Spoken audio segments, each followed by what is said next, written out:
Sonu college से घर लौट रहा था और आज सुबह से ही उसे कुछ ठीक नहीं लग रहा था।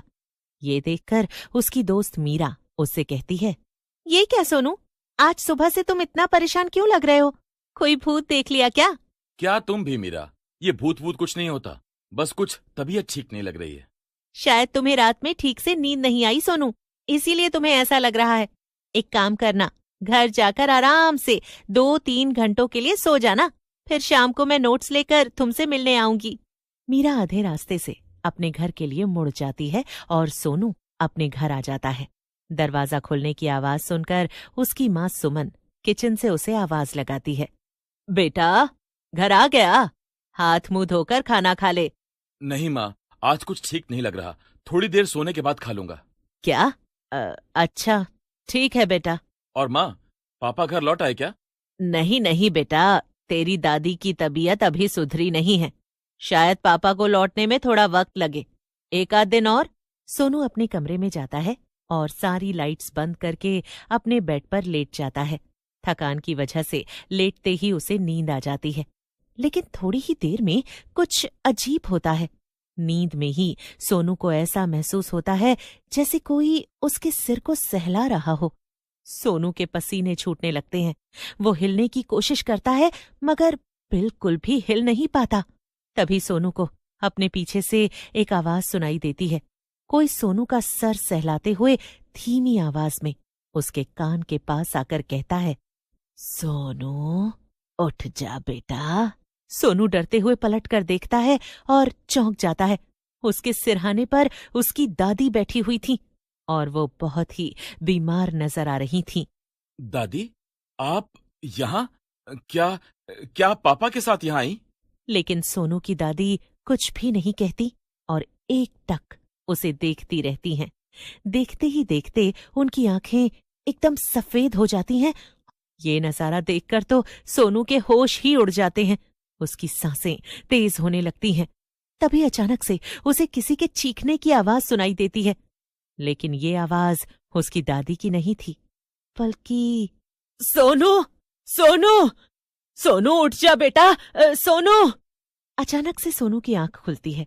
उसके सिरहाने कोई नहीं बैठा था और उसकी माँ रसोई से चिल्लाकर उसे बुला रही थी। सोनू भागता हुआ बाहर आता है। क्या क्या हुआ माँ? मैंने यहाँ मैं रसोई में बर्तन धो रही थी बेटा, और मुझे ऐसा लगा जैसे कोई मेरे पीछे आकर खड़ा हो गया। मुझे लगा तू होगा, इसलिए मैं तुझसे बातें करने लगी। मैंने तुझसे पूछा कि क्या तू कुछ खाएगा, मगर जब कोई जवाब नहीं मिला तो मैंने दोबारा पूछा। अपनी माँ की बात सुनकर तो जैसे सोनू के होश ही उड़ जाते हैं।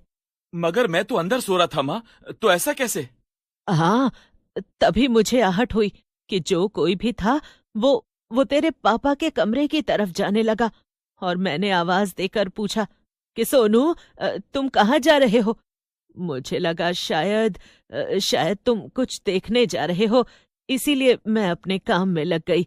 मगर तभी एक जोर की आवाज आई, कुछ टूटने की।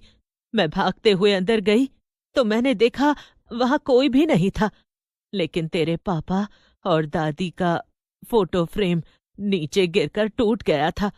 मैं डरते हुए वापस आई तो मैंने देखा कि यहाँ सारे बर्तन इधर उधर जमीन पर पड़े थे, जैसे किसी ने इन्हें फेंका हो। ये देखकर मैं डर गई। क्या ये सब कैसे हो सकता है माँ? कहीं घर में कोई घुस तो नहीं आया ना? डरते हुए सोनू और उसकी माँ सुमन घर के चारों तरफ देखते हैं। ऐसा हो सकता था कि अभी भी वो आदमी घर के अंदर ही हो। उन्हें खतरा था, मगर तभी फोन की घंटी बजती है, जिससे वो दोनों चौकन्ने हो जाते हैं।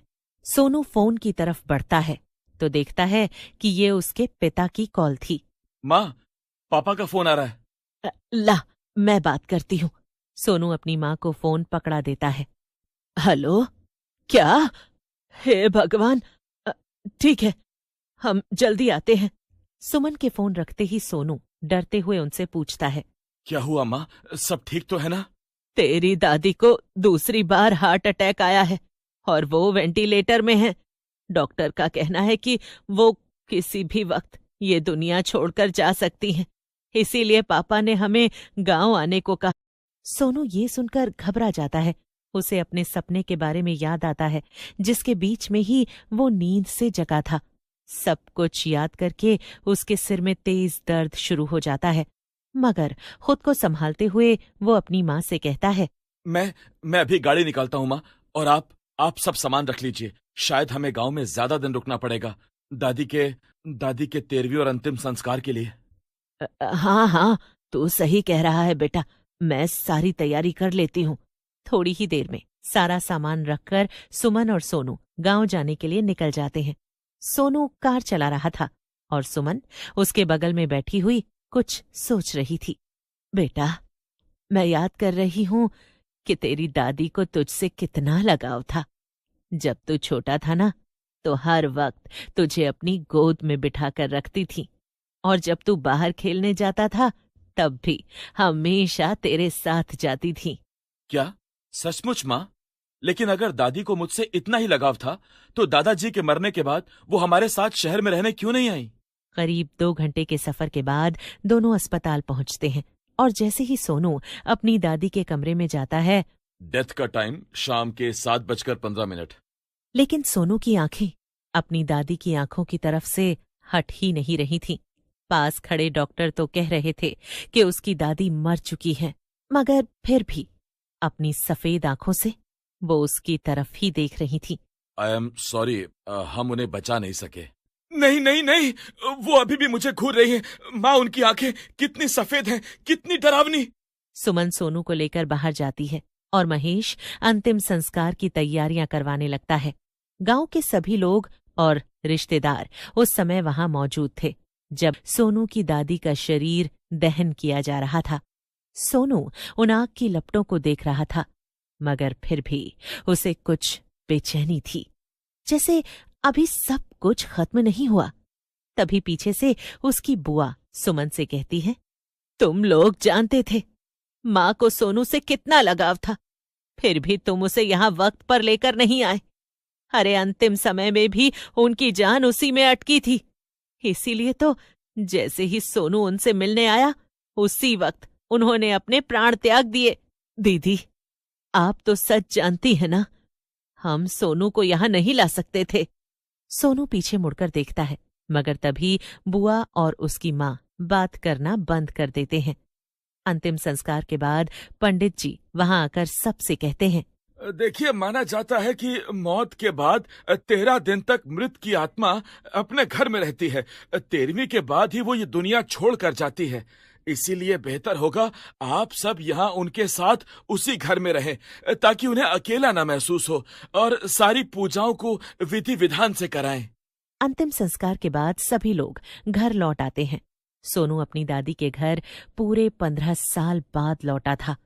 थकान इतनी थी कि अपने बचपन वाले कमरे में लेटते ही उसे नींद आ जाती है, लेकिन आंख बंद करते ही उसे अपनी दादी फिर से दिखाई देती हैं, जैसे वो उसी कमरे में उसके साथ हों। सोनू आसपास देखता है, मगर कमरे में अंधेरा था। वो अपने फोन में समय देखता है तो रात के 3 बज रहे थे। लेकिन तभी सोनू को खिड़की के बाहर से कुछ आवाज सुनाई देती है, जैसे कोई पायल पहनकर वहां चल रहा हो। बचाओ बचाओ बचाओ! थोड़ी ही देर में घर के सभी लोग वहां आ जाते हैं। सोनू के पिता रमेश एक गहरी सांस लेते हैं और फिर अपने बेटे से कहते हैं, बेटा, जिस छोटी बच्ची को तू देख रहा था वो तेरी बहन थी। हाँ बेटा, तू अकेला पैदा नहीं हुआ था, तेरी एक जुड़वा बहन भी थी। हाँ, मगर जब वो पैदा हुई तो वो बहुत कमजोर थी। तेरी दादी ने उसे उसी पेड़ के नीचे दफना दिया, मगर उन्हें इस बात का दुख हमेशा था, इसीलिए उन्हें तुझसे 2 गुना लगाव था। मगर वो इसको अपने साथ लेकर यहाँ से नहीं जा सकती थी। शायद इसीलिए वो तुझे सच बताने के लिए बार बार दिख रही थी। सोनू की बहन की ये सच्चाई उसकी जिंदगी पूरी तरह से बदल देती है, मगर वाकई में उस दिन के बाद उसे उसकी दादी दोबारा कभी दिखाई नहीं दी, और न ही वो उस गांव के घर लौटकर दोबारा जाता है। मगर एक बात तो वो जान गया था कि मौत अंत नहीं होता। मौत के बाद भी दुनिया में बहुत कुछ होता है।